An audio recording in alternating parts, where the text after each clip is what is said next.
నమస్తే అండి. ఈరోజు మనం టెర్రస్ గార్డెన్లో నెమలి తోటకూరని అయితే హార్వెస్ట్ చేసుకుందాం. తోటకూరలో చాలా రకాల వెరైటీలు ఉంటాయి. ఇది వచ్చేసి నెమలి తోటకూర అండి. ఎప్పుడో ఒక 3 సంవత్సరాల క్రితం గార్డెన్లో తీసుకొచ్చి వేశాను. అప్పటి నుంచి అసలు ప్రత్యేకంగా వేయకపోయినా కూడా దాని అంతటా అదే అలా గాలికి అటు ఇటు విత్తనాలు పడి మొలుస్తూ ఉంటాయన్నమాట. చూసారా ఎంత కలర్ఫుల్గా అట్రాక్టివ్గా కనపడుతుందో.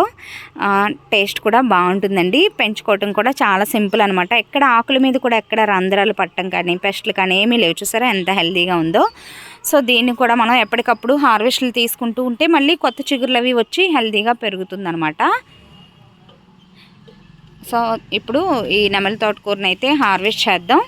నార్మల్గా వండుకుని తింటే వచ్చే ఆనందం కంటే చూసినా కూడా ఈ తోటకూరని అలా అంటే కలర్ఫుల్గా ఉంది కదా, డిజైన్గా గార్డెన్లోకి వచ్చినప్పుడు ఈ మొక్కల వైపు అలా చూసినా కూడా చాలా హ్యాపీగా పీస్ఫుల్గా అనిపిస్తుంది. అంటూ ఉంటారు కదా, రంగురంగుల వెజిటబుల్స్ని మనం డైట్లో యాడ్ చేసుకోవాలి అని. ఇలా ముదురు రంగుల్లో ఉండే రకరకాల ఆకుకూరలు కూరగాయలని మనం డైట్లో యాడ్ చేసుకుంటే హెల్త్ పరంగా కూడా మంచిదండి. ఎప్పుడు ఒకే రకం తోటకూరని కాకుండా గ్రీన్ కలర్లో ఉండే ఆ తోటకూరనే కాకుండా ఇలా రకరకాల తోటకూరలు మనం టేస్ట్ చేస్తే ఆ వేరియేషన్ కూడా మనకు అర్థమవుతుంది. ఆ తోటకూరలోనే నెమలి తోటకూర, ముళ్ళ తోటకూర ఉంటుంది, నాటు వెరైటీలు ఉంటాయి, హైబ్రిడ్ వెరైటీ, ఇలా రకరకాలు ఉంటాయన్నమాట.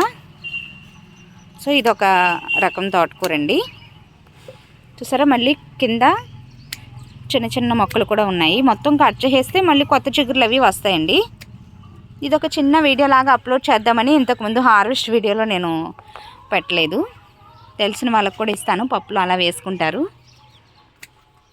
తయారైన తర్వాత మనం ఎక్కువ రోజులు ఉంచినా పాడైపోద్దండి. కట్ చేసామనుకోండి, మనకు అవసరం ఉన్నా లేకపోయినా కట్ చేసుకుంటే మళ్ళీ కొత్త చిగుర్లు అవి వచ్చి హెల్తీగా పెరుగుతుందన్నమాట.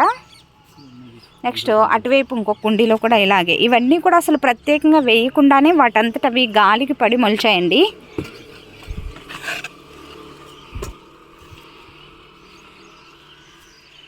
ఇటు సైడ్ కంటైనర్లో వంగ మొక్కలు వేసిన కంటైనర్లో కూడా అంతే పడి మొలిచాయి.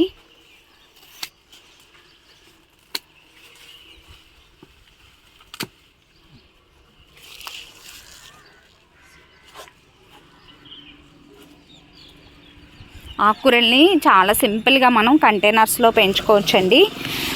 అందులోనూ కొత్తగా గార్డెనింగ్ స్టార్ట్ చేయాలి అనుకునేవారు ప్రత్యేకంగా ఫస్ట్ ఆకుకూరలతోనే మొదలు పెట్టండి అని చెప్తాము. ఎందుకంటే విత్తనాలు వేసిన 20 నుంచి 25 రోజుల లోపు హార్వెస్ట్కి వచ్చేస్తాయి కాబట్టి నెక్స్ట్ వెజిటేబుల్స్ పండించుకోవడానికి మనకి మోటివేషన్గా కూడా అనిపిస్తుంది. ఎక్కువ ఎరువులు అవి కూడా ఎక్కువగా అవసరం లేదనమాట. మట్టి మీ దగ్గర కొంచెం పశువుల ఎరువు 2 మిక్స్ చేసుకుని చిన్న కంటైనర్స్ చూసుకుని డ్రైనేజ్ హోల్స్ చేసుకుని చక్కగా విత్తనాలు అనేవి వేసేసుకోండి. అవి వేసిన తర్వాత దానికి వాటర్ అది చేయటం కూడా కొంచెం చాలా ఇంపార్టెంట్ అనమాట. మరి ఫోర్స్గా పోయకుండా చక్కగా మనం షవర్ లాగా ఇచ్చామనుకోండి మొక్కలు హెల్తీగా సర్వైవ్ అయ్యి ఇలా హార్వెస్ట్లకి తయారవుతాయి అన్నమాట.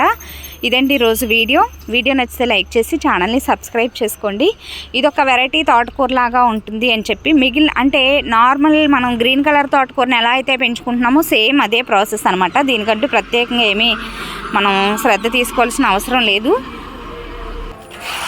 ఇదండి ఈరోజు వీడియో నచ్చితే లైక్ చేసి ఛానల్ని సబ్స్క్రైబ్ చేసుకోండి. Thanks for watching.